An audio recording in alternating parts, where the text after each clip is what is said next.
Tara, gawa tayo ng samosa.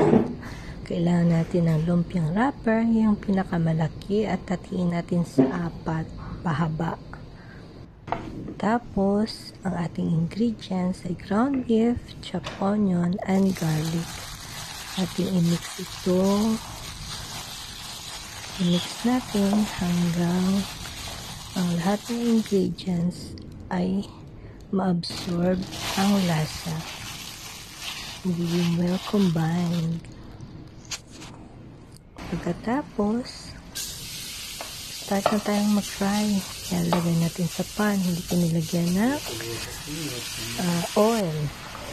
Yan, dikdikin natin para maging straight yung ating ground beef.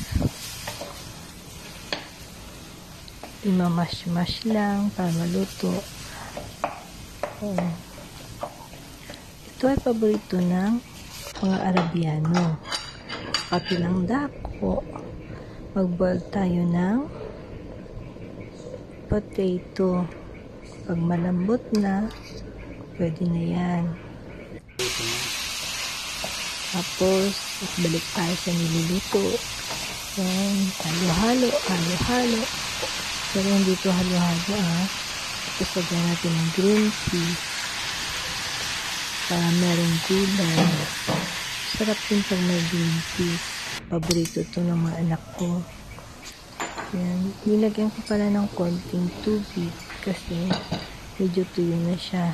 Hindi ko lang na-videohan. Tapos, mag-add tayo ng mga 7 spices. Kahit anong mga spices nyo na available, pwede. Tsaka black pepper. Yan, para mawala yung lansa at meron siyang spiciness. Yan, haluin natin mabuti. Tsaka yung ating asin, pampalasa.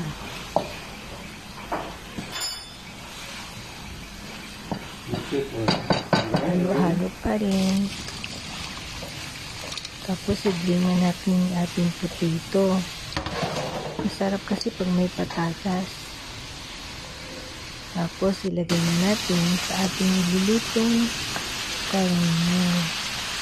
Ayan na siya. Malapit na maluto. Masarap ito, guys.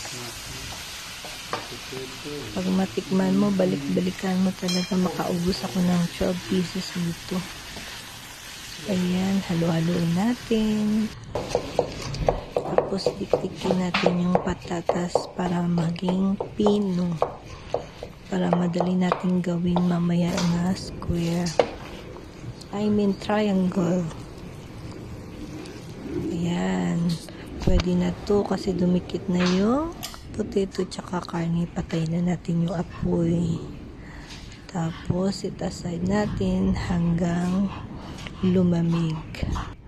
Sa kabilang dako, mag-prepare tayo ng white egg, yung ating beef, tsaka yung ating lumpia wrapper. Gawin na natin. Ano tayo ng square doon. I mean triangle. Doon sa lumpia wrapper. Square ako ng square. Triangle pala. Pasensya, tao lang. Nagkakamali din. Tapos, ayan, lagyan na natin yung ating karne. Tapos, ayan na, pa-triangle siya. Ayan. Tapos, lagyan natin ng white egg para didikit na. Para pag naluto, hindi siya bubuka. Ayan na po, nakaprepare ng ating lulutuin na samosa. Tapos, pituhin na natin. Ayan na. Oh, until golden brown. Naamoy ko na. Ang sarap nito, guys. Ayan, luto na siya. Pwede nang kainin. Kailangan serve natin hot para maging crispy.